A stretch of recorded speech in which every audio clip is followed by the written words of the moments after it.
Greetings, and a merry spooky season to you all. So, this might come as a shock to some of you, but I do enjoy other geeky properties besides DC, and there are plenty that I love to explore in the month of Halloween. Be they some old horror movie favourites, authors like Stephen King and H.P. Lovecraft, And most important of all, the standard by which all spooky media should be measured, Scooby-Doo. Where are you? We got some work to do now. Yeah, anybody who follows me on Letterboxd can tell you that I've watched a lot of Scooby-Doo in 2020. My girlfriend was even wonderful enough to get me these shoes for my birthday this year to cement our unhealthy obsession with the franchise. Needless to say, they're pretty much my new favourite thing. Recently, we watched the latest animated movie, Happy Halloween Scooby-Doo, which is honestly a lot of fun, if completely batshit and boasting some seriously weird guest stars. Weirdest of all, though, was the inclusion of one particular character who, Well, if you read the title of the video, you probably know who I'm referring to. yeah, for some inexplicable reason, Jonathan Crane, aka the Scarecrow, is a character in the film who shows up to get the plot rolling and factors into the action a bit later. But doesn't lead into any other kind of Batman crossover. Putting aside how weird an inclusion this is, though, No weirder than Bill Nye or that bizarre Predator reference. Scarecrow's ultimately quite insignificant role in the film sort of cemented the topic that I already want to cover in this month's video. That being, why is it so hard to find a genuinely great Scarecrow-centered story? I should clarify before I go any further, Scarecrow is one of my favourite members of Batman's Rogues Gallery, and Has been ever since I first saw Batman Begins at the tender age of 9. it's perhaps because of this that I'm so perpetually frustrated at the lack of genuinely great Scarecrow stories out there. He's made some memorable appearances as a supporting character in wider, more expansive stories, See the Dark Knight trilogy, The Long Halloween, Happy Halloween Scooby-Doo. but stories where he serves as the primary antagonist seem few and far between, and the ones that do exist rarely take full advantage of the character's potential. So, in the spirit of the season, I'm here to dissect Batman's spookiest foe, and see if I can determine why that is. Also, spoilers for the following stories. Most Batman fans, myself included, will tell you that his best villains tend to be the ones that are kind of a dark reflection of him in some way. See Two-Face for somebody consumed by duality, Penguin for a perverse product of the rich elite who uses wealth to his own eccentric ends, or Mr. Freeze for a man on a crusade for justice after his life was twisted by tragedy. Scarecrow slots nicely into this train of thought too, as, like Batman, he uses fear and theatrics as weapons, and shapes his identity around a dark, nightmarish image. You'd think this would be an easy recipe for a great Batman story that could explore the impact these quasi-mythical dark figures have on both criminals and civilians in Gotham City. But sadly, we rarely seem to get that. Most Scarecrow-centered stories just seem to be another variation on Crane releasing his fear toxin throughout Gotham to plunge the city into widespread panic. Which is fine, but honestly gets pretty stale and after a point feels kind of shallow. On top of that, he's rarely given the opportunity to hold his own as the main antagonist, typically sharing the limelight with one or two other villains. The most egregious example of this, for my money, is in the 2015 video game Batman Arkham Knight.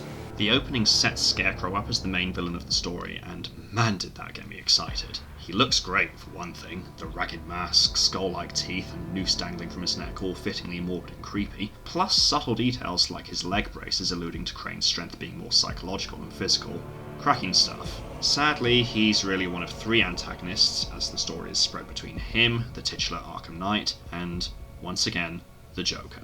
Now, don't get me wrong, I love Mark Hamill's Joker as much as the next guy, But by this point in the Arkham games, it was pretty clear the creators were terrified at the prospect of carrying a story without him. So we got Joker causing havoc from beyond the grave via his infected blood, rendering a large portion of the story's conflict inside Batman's own mind. which, to be fair, is interesting in its own way. And does make for a smart and very creative finale where Batman lets Joker take over his mind long enough for Scarecrow's fear toxin to help lock Joker away, in a Dr. Sleep-style subconscious box. And I did love how the portion where you play as Joker becomes a straight-up FPS horror game, immersing you in Joker's greatest fears, being forgotten, losing Harley to somebody else, and spooky statue Batman. Who, incidentally, can join me and the Weeping Angels from Doctor Who for a Halloween rave anytime.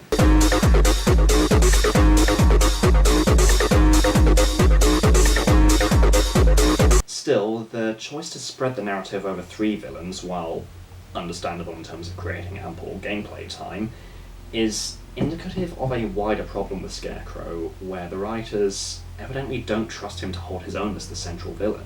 As much as I love Batman Begins and Cillian Murphy's portrayal of the character, to this day I can't help but feel a little cheated that Crane ultimately just served as a pawn to Ra's al Ghul, although I do really like that he became a recurring supporting character for the rest of the trilogy. This kind of thing crops up in comics too. The Long Halloween features Scarecrow in a pretty fun pairing with the Mad Hatter, but even here they're both working for Carmine Falcone, and Arkham Asylum, A Serious House on Serious Earth, sidelines him even more. For a comic whose surreal, nightmarish visuals could do wonders for a character like Scarecrow, he shows up for a grand total of 1 page, and, well, look at him. He's just standing there, menacingly! No disrespect to these comics otherwise, though. I love them both. Ultimately, I can't shake the feeling that a lot of Batman creators just don't really know what to do with Scarecrow as a character. His Master of Fear gimmick tends to be quite surface level, more comparable to a villain from the Adam West era than anything else. He's often demoted to side villain, and his stories generally only achieve legit psychological weight when his fear toxin affects Batman directly. And I find it noteworthy that it's generally only Scarecrow's weapons that affect Batman, not Scarecrow himself. I realise that's a slightly cryptic way of putting it, so let me explain what I mean. Stories where Batman is utterly broken by his villains are always compelling as all hell. Not only do they remind us that, unlike a lot of his DC Universe peers, Bruce is just a man, they also make his eventual triumph feel all the more earned. Bane breaks him physically, the Joker crushes his spirit, the Court of Owls psychologically torments him, shattering everything he believes to be true about his city, all of which force Bruce to take some time to recollect, examine himself, and question whether he really can be the hero Gotham needs, or deserves. With the right approach, I think a Scarecrow-centered story could achieve something similar. Even taking Crane's toxin out of the equation, battling him could make Batman confront the notion of himself as a terrifying creature of the night. Maybe make a supporting member of the Bat family the main protagonist, viewing Bruce's actions more critically and examining the morality of a man who's dedicated his life to being a dark force of vengeance. So, are there any Batman stories that achieve this? Genuinely great ones where Scarecrow serves as the main villain throughout? Off the top of my head, 1. Like most of the best Batman media, it comes back to the OG animated series. In the 1998 episode, Never Fear. For my money, one of the most underrated episodes of the whole series, and a great Scarecrow story for these reasons. Firstly, in keeping with the radical redesigns that, for better or worse, kind of defined the new Batman adventures, he gets a whole new look. Fittingly accompanied by a change in voice actor to the reanimator himself, Jeffrey Combs. Scared you, didn't I? This redesign and Combs' raspy whisper combine to achieve one of the key things that a good portrayal of Scarecrow should. He's scary.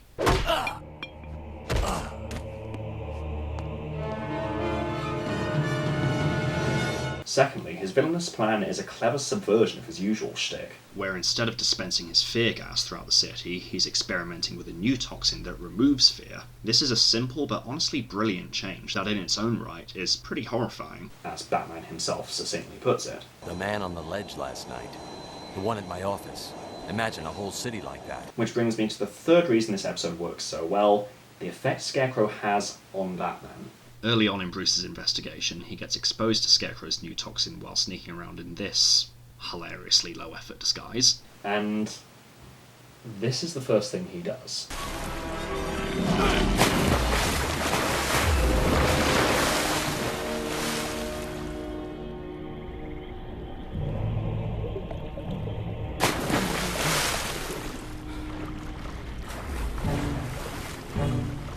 Yeah. And this energy carries through to the rest of his investigation. He flies dangerously in the Batwing, beats up criminals pretty brutally, and even leaves one to die after interrogating him. Said criminal only survives thanks to Robin, Tim Drake, who realises how out of control Batman is and restrains him before he can do any more damage, which Batman even tries to manipulate his way out of. I can help you. I know him.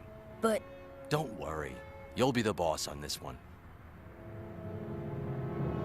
Thankfully, in this universe, Tim is a much smarter Robin than Dick was. you almost fooled me.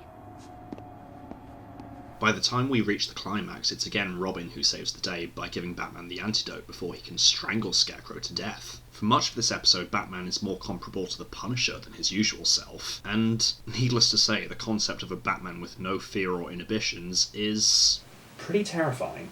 Most of Batman's other encounters with Scarecrow paint his greatest fear as some variation on failing his parents, losing his surrogate family, etc. But this episode takes the clever angle that his true greatest fear is that in his crusade for justice, he'll become no better than the criminals he fights. This ties nicely into some exchanges seen earlier in the series. I always feared you would become that which you fought against.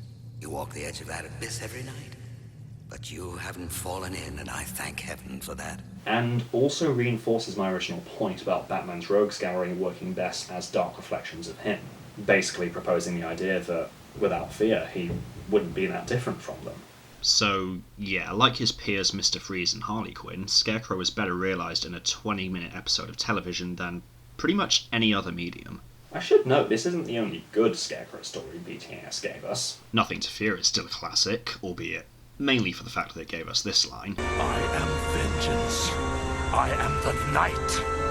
I am Batman. And I will also give a shout out to Dreams in Darkness for an atmospheric and pretty intense noirish story that takes a dive into Batman's psyche while he's under the influence of Scarecrow's more traditional fear gas. But while those two episodes are good, I really feel like Never Fear is the only one that saw the potential for more dark, cerebral, character-driven storytelling surrounding Scarecrow. Creating something different, compelling, and genuinely great. So, what's our takeaway here? What makes a great Scarecrow story, and how do we get more of them? Well, because the best things come in threes, I have 3 suggestions on how to achieve this. First and foremost, make the guy scary. Like I said, Scarecrow's fear and intimidation tactics should be a dark reflection of the techniques Batman uses in his war on crime. Batman frequently describes criminals as a superstitious, cowardly lot, and uses his own image to exploit that cowardice. Think about that, and think about how intimidating Scarecrow should be to be scarier than Batman. Penguin and Black Mask work fine as gangsters, someone like Poison Ivy can get away with being more outlandish and fantastical. But Scarecrow should be a straight-up horror villain. Lean into Michael Myers, lean into Pennywise, lean into Freddy Krueger, although the Arkham Asylum game already kind of did that. Take notes from how he looks and carries himself in Arkham Knight and Never Fear, and make him genuinely scary. Secondly, use Scarecrow as a tool to examine Batman's morality. Crane doesn't seem to be a villain you can feel sympathetic towards, In the same vein as Mr. Freeze, Two-Face, or Baby Doll. and honestly, I'm okay with that. Not every villain needs to be tragic, and I think if you want to play up how terrifying Scarecrow can be, he's far more effective as a manipulative sadist. Use his fear toxin to go down a different route than Bruce's parents or the Bat family.